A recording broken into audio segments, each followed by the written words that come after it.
السلام علیکم ورحمۃ اللہ وبرکاتہ۔ محترم بھائیوں، بزرگوں اور دوستوں، یہ ہمارا اصلاح معاشرہ کا 271واں سبق ہے۔ محترم بزرگوں، کل کا ہمارا جو سبق تھا 270واں، اس کو سننے کے بعد پاکستان کراچی سے ہمارے اصلاح معاشرہ کے ایک بہت ہی معزز ممبر ہے،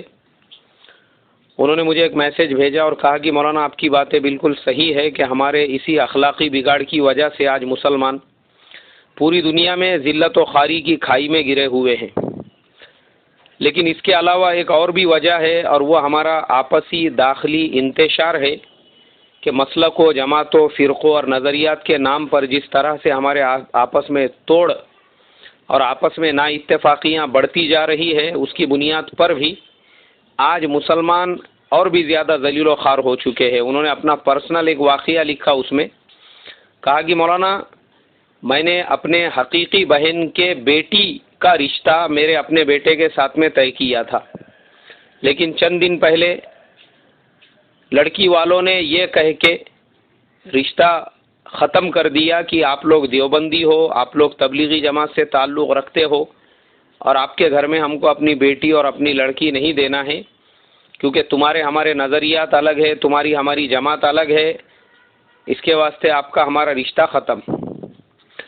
محترم بزرگوں، یہ مسئلہ صرف کسی ایک ملک کا نہیں ہے، پوری دنیا کے مسلمانوں کا آج یہ مسئلہ ہو چکا ہے کہ ہم لوگ اگر کسی مسلمان سے ملنا ہے تو یہ نہیں دیکھتے کہ وہ ایمان والا ہے نہیں ہے، اس سے پہلے یہ دیکھا جاتا ہے یہ اس کا مسلک کون سا ہے، اس کی جماعت کون سی ہے، یہ کس نظریات کا ہے، اور آج اسی بنیاد کے اوپر ایک دوسرے کو سلام کیا جاتا ہے، اسی بنیاد پر ایک دوسرے سے ملا جاتا ہے، اسی بنیاد پر ایک دوسرے سے تعلقات قائم کیے جاتے ہیں، اسی بنیاد پر رشتہ داریاں ہوتی ہے۔ یہاں تک کہ میں نے دیکھا ہوں کہ بعض جگہوں پر تو مسلمانوں میں مسلک اور جماعتوں کے نام پہ اتنا زیادہ انتشار اور اتنا زیادہ توڑ اور اتنا زیادہ بگاڑ پیدا ہو چکا ہے کہ اگر کسی دوسرے مسلک کا مسلمان کسی دوسرے مسلک کے مسلمان کی مسجد میں چلا جائے تو بیچارے کے کپڑے پھاڑے تک اس کو مارا جاتا ہے، صرف اس لیے کہ یہ دوسرے مسلک کا مسلمان ہمارے مسجد میں کیوں آیا۔ تو جو مسلمان ایسا کتوں کی طرح سے لڑنے والے ہیں، جن مسلمانوں میں خود کتا پنا ایسا کوٹ کوٹ کے بھرا ہوا ہے، اور جو مسلک، جماعت اور نظریات کے نام پر ایک دوسرے کے دشمن بنے ہوئے ہیں، ان کو دنیا کے دشمنی کی ضرورت ہی نہیں ہے، اور تاریخ اس بات کی شاہد اور گواہ ہے۔ جہاں جہاں بھی مسلمانوں میں آپس میں داخلی انتشار پیدا ہوا، ان کو باہر کے دشمنوں کی ضرورت نہیں پڑی۔ تاتاریوں نے بغداد کے اوپر جب حملہ کیا تو انہوں نے پہلے یہ دیکھا کہ بغداد کے اندر فوجی طاقت کتنی ہے، وہاں کے لوگ کتنے بہادر ہیں، یہ دیکھنے کے لیے کچھ لوگ جو ہے بغداد پہنچے۔ اب انہوں نے جب جائزہ لیا تو انہوں نے دیکھا کہ بغداد کے اندر مسلمان چبوتروں پہ بیٹھ کر، مسجدوں کے سامنے بیٹھ کر، مسجدوں کے وضو خانوں میں بیٹھ کر اور ادھر ادھر بیٹھ کر آپس میں لڑائی جھگڑے کر رہے ہیں، آپس میں ایک دوسرے سے لڑ رہے ہیں، اور مسلکوں کے نام پر اور فروعی مسائل جن کی شریعت میں کوئی اہمیت نہیں ہے، نہ قیامت میں جس کے بارے میں سوال ہوگا نہ جس کا حساب ہوگا، ویسے مسئلے مسائل کو لے کر کوئی کسی کو کافر کہہ رہا ہے، کوئی کسی کو زندیق کہہ رہا ہے، کوئی کسی کو فاسق کہہ رہا ہے، کوئی کسی کو فاجر کہہ رہا ہے، اور کوئی کسی کے اوپر نفاق کا فتویٰ لگا رہا ہے کہ یہ منافق ہے، یہ ایسا ہے، یہ ویسا ہے۔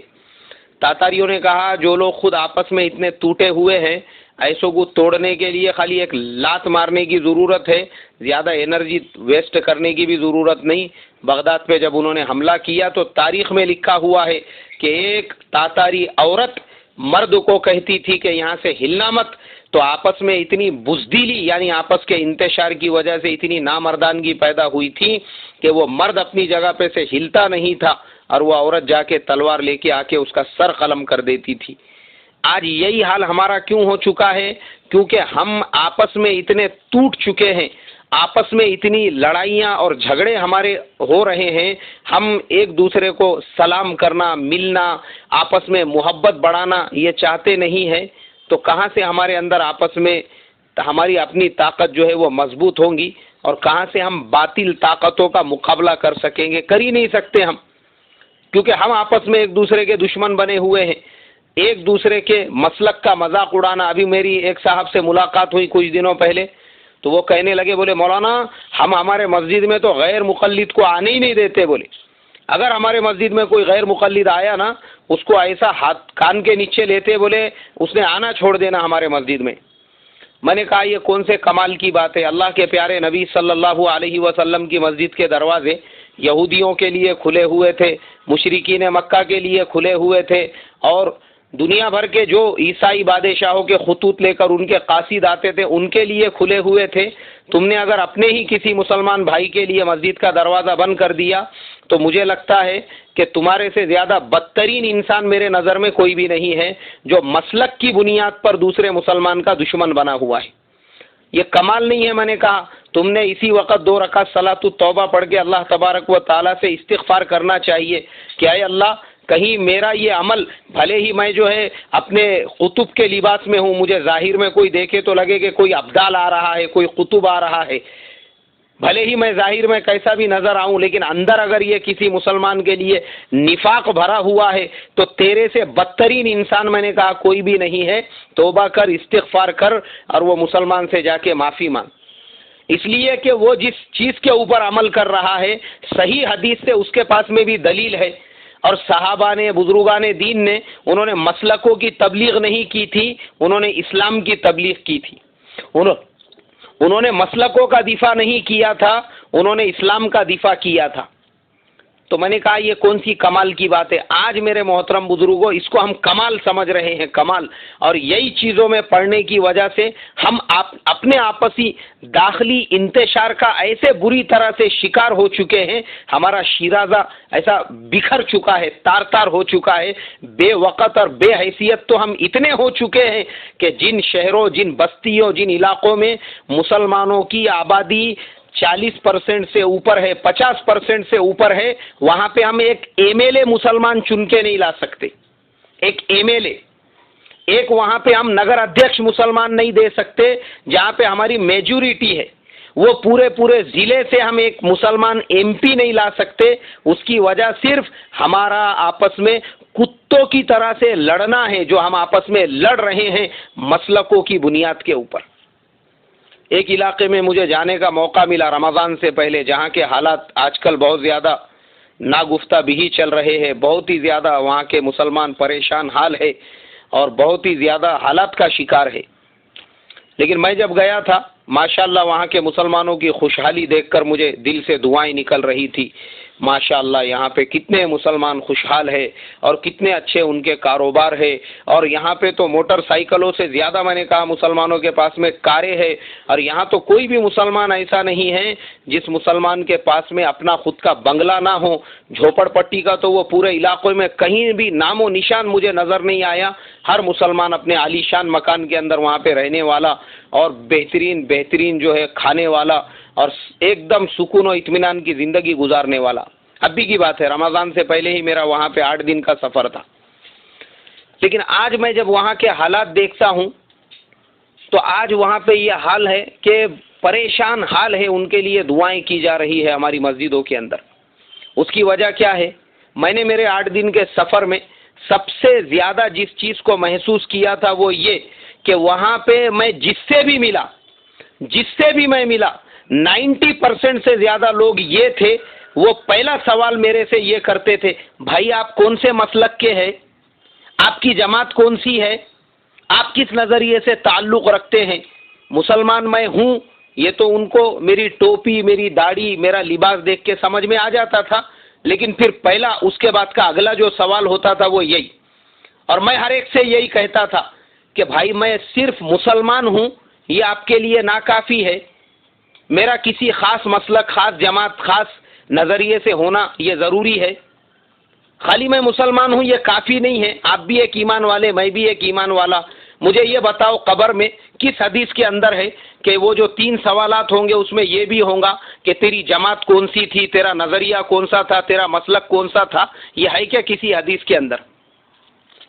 میں ان سے پھر یہ سوال کرتا تھا مجھے یہ بتاؤ قرآن پاک کی کس آیت میں اور کس حدیث کے اندر اللہ کے نبی نے فرمایا میدان حشر میں اللہ تبارک و تعالیٰ جو حساب لیں گے اس میں یہ بھی ایک ایڈیشنل کوشچن ہوگا کہ بابا تیرا مسلک کون سا تھا، تیری جماعت کون سی تھی، تو کس نظریے سے تعلق رکھتا تھا. تو پھر ہم کیوں ان نظریات اور مسلکوں اور جماعتوں کے خول کے اندر جو ہے گھرے ہوئے ہیں؟ میں مانتا ہوں اور میں بڑے فخر کے ساتھ کہتا ہوں کہ میرا تعلق دیوبندی مسلک سے ہے اور دعوت و تبلیغ سے میرا تعلق ہے الحمدللہ، اور میں کئی چلے 4 مہینے اللہ کے راستے میں لگ چکے ہیں، نظام الدین میں میرے 2 مہینے لگ چکے ہیں. لیکن ہمارا جو نظریہ ہے باقی لوگوں کے تعلق سے وہ یہی کہ نہیں یہ ہمارا ایمان والا بھائی ہے. ہم کبھی کسی کو مسلک اور نظریے کی نظر سے نہیں دیکھتے. جو ہمارے بڑوں نے ہم کو تعلیم دی اور جو سکھایا وہ یہ کہا کہ بھائی ہر ایک اپنا بھائی ہے، وہ مسلمان کے علاوہ بھی اگر کوئی انسان ہے تو وہ بھی ہمارا بھائی ہے. ہمارے نبی اللہ نے ان کو پوری انسانیت کے لیے نبی بنا کر بھیجا تھا، اس لیے ہم کو پوری انسانیت سے محبت کرنا ہے، چاہے وہ کسی بھی مذہب کا ماننے والا انسان ہو. ہم نے تو ہمارے بڑوں سے یہ تعلیم سیکھی تھی، لیکن ہم کسی کو نظریے کی نظر سے نہیں دیکھتے ہیں. اسی لیے میرا معمول ہے میں جب بھی بامبے جاتا ہوں تو وہاں پہ حالانکہ ہمارے اپنے نظریے کی مسجد ہے ناخدا محلے میں اکثر نماز زکریا مسجد میں پڑھتا ہوں جو بریلوی مسلک کی ہے. مجھے کوئی شرم اور مجھے کوئی وہاں پہ ہچکچاہٹ اور کوئی مجھے جو ہے خوف نہیں محسوس ہوتا. اس کی وجہ یہ ہے مجھے وہاں سکون لگتا، مجھے لگتا جیسا میں اپنے گاؤں کی مسجد میں نماز پڑھ رہا ہوں. وہ ایک دم لمبی چوڑی مسجد ہے، سکون سے جہاں دل بولا باہر صحن میں نکل کے آدمی سنت نماز پڑھ سکتا ہے، نفل نماز پڑھ سکتا ہے. اب ہماری جو مسجد ہے ناخدا محلے کی، وہاں مسئلہ یہ ہے جگہ کی تنگی کی وجہ سے جو ہے وہ عجیب و غریب میرے کو محسوس ہوتا ہے، یعنی اطمینان نہیں لگتا نماز میں. تو بتانے کا مقصد یہ ہے میرے محترم بزرگوں، یہ پورا ڈیٹیل میں نے اسی لیے بتایا ہوں کہ اللہ کے واسطے آپ جس مسلک پہ عمل کر رہے ہیں جم کے اپنے مسلک پہ عمل کرو، لیکن دوسرے مسلمان بھائی سے محبت کرنا سیکھو اور دوسرے مسلمان کو اپنے سینے سے لگا کر، کیونکہ ابھی ہمارے سامنے آج جو حالات چل رہے اللہ نہ کرے آگے اس سے بھی برے حالات آئے، ہم اگر متحد اور ایک ہوں گے تو دنیا کے بڑے سے بڑی طاقت کا منہ توڑ ہم مقابلہ کر سکتے ہیں. اللہ ہمارے اندر پیار، محبت، اتحاد، اتفاق پیدا فرمائے. السلام علیکم ورحمۃ اللہ وبرکاتہ.